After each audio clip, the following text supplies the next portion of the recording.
I'm Beth and I run Project 14, and I just want to spend a couple of minutes this Mental Health Awareness Week talking to you about my best friend Ashley.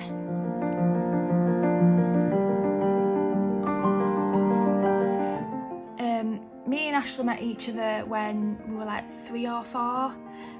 We went to nursery reception together. We were part of a really close-knit primary school class really, and all his mums were friends, and we did a lot of things together, and we were best friends from that point on really, with birthday parties and playing out with each other a lot. He was my first boyfriend. We used to buy me birthday presents and put lots of kisses on, and he used to like hold hands, and his mums used to play this really weird game called Postman's Knock, where you used to have to knock on door and see what behind door, and you had to keep my peck on cheek. A bit weird. But we had some really great memories, and absolutely thrilled to have met him.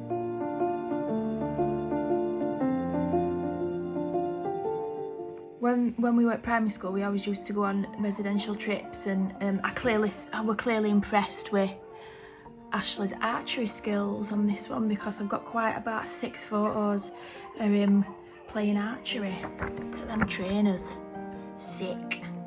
This is probably one of my favourite pictures of Ashley, because I think we're about 6 or 7 maybe. Got a full Adidas tracksuit, and you can see a retro Mr. Pop right there. We'd had a games afternoon, and other photo to this is me wearing a Spice Girls belly top.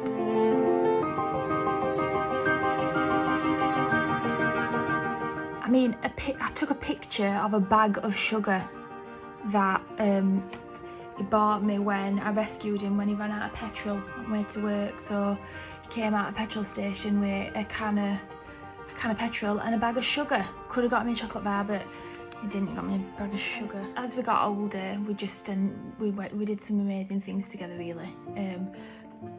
One of my favourite times is we went to see Stone Roses at Eaton Park. It was a brilliant day, absolutely brilliant. We had just such a good time. Like, there were loads of us that went, and it was just really unforgettable, and I really am thankful for them memories and for them photos. Actually, I really just am so grateful for that I've got them now.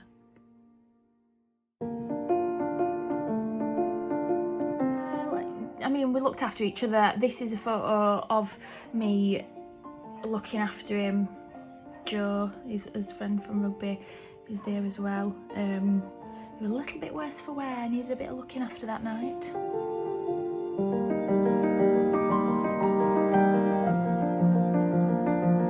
Friendship continued really, all throughout school. I tended to be, we were quite polar opposites, me and Ashley. He was a joker, Jack the lad, proper, really intelligent, really talented, but just absolute joker at class. Anybody that met him would completely and absolutely agree that that's just what he were. And I weren't. I were quite good. I were quite a goody two-shoes. And because of that, and because a lot of teachers knew we were friends, I always had to sit next to him and like chill him out, calm him down. Like boy girl, or good kid, naughty kid, good kid, naughty kid, and I constantly had to sit next to him, which I'll admit just used to really annoy me a lot.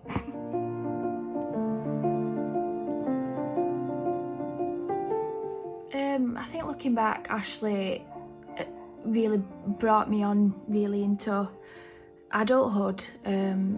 He was the first person that I went out to town drinking with.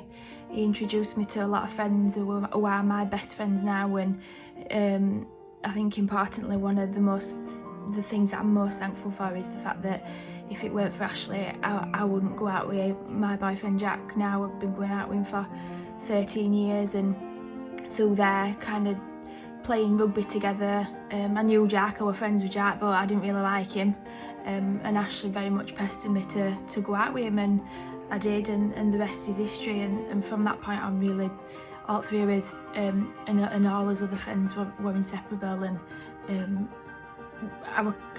we just did everything together, and we just had some amazing times.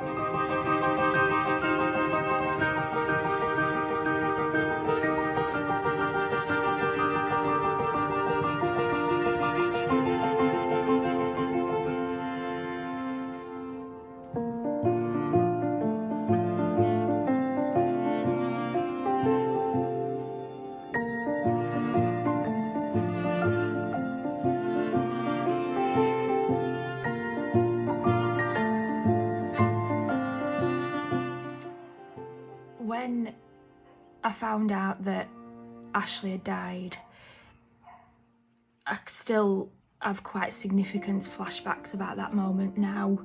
I didn't realise how he'd died at first, and when I found out that Ashley did die by suicide, still to this day I think there's a part of me that pretends it's not happened, and that pretends that he's at his house with his girlfriend and he's okay. And I think that that's really typical when you lose someone to suicide, that you've got certain mechanisms that you use to help you through that, really.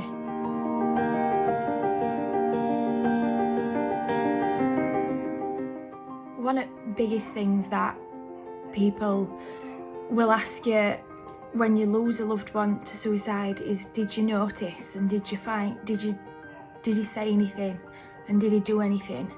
And I think that that's one of the things that I find most difficult, is that he would have done anything for anyone, and he would have definitely have done anything for me, and I really can't accept that I couldn't help him. I just felt like it was really important for me to just share a video with everybody, especially on this week, because Project 14 is something that is so recognised, and I'm so grateful that it's recognised in so many ways across Barnsley and the Dearne Valley.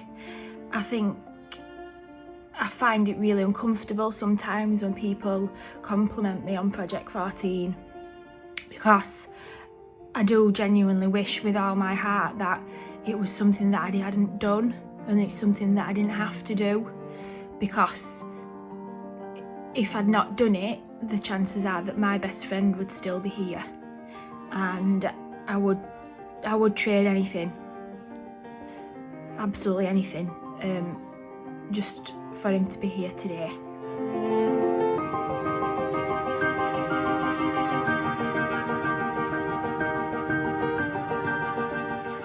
I think if I was to give anybody any advice about the experiences that I've been through, and the people that Ashley loved has been through, and the things that I've taught myself and I've learnt along the journey of Project 14, it's that simplistic message that we continually give around mental health and well-being, is just to talk. For whatever reason, I didn't know that Ashley was poorly as what he was, and I wish that I did, because I think if I did, then we might have had a different outcome. And obviously I don't know that for sure, but I do know that he was surrounded by so much love, and very many of us are so lucky to be surrounded by love. So if you are in any way feeling in any way not yourself, if you're feeling down, if you're feeling like you've got nowhere to turn, please know and understand that you've got places to go, and you have got people to talk to, whether that be friends or family, or someone you went to school with, someone you thought, you know what, I really liked them, I'm going to message them on Facebook, or a support service, or a Facebook page like Project 14, or your GP. There are so many different roads that you can go down. I just hope that it's not the one that we've had to go down with Ashley.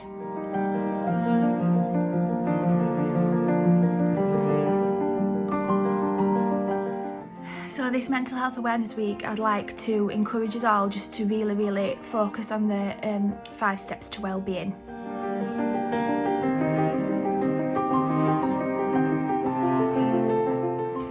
There is an emphasis on kindness this year, which I think that, especially at the time that we're going through with the coronavirus and isolation and lockdown, it couldn't be more relevant at the moment. To be kind to someone is really easy. It can be anything from a text message to a kind gesture, cutting someone's lawn, clearing the front of someone's house, sending them a book that you've read, make them a playlist, send them a cupcake. It can literally be anything. It could just be just a smile and just say, "You alright?" That can be your act of kindness. So please let us know what your acts of kindness are this year, and thank you for watching.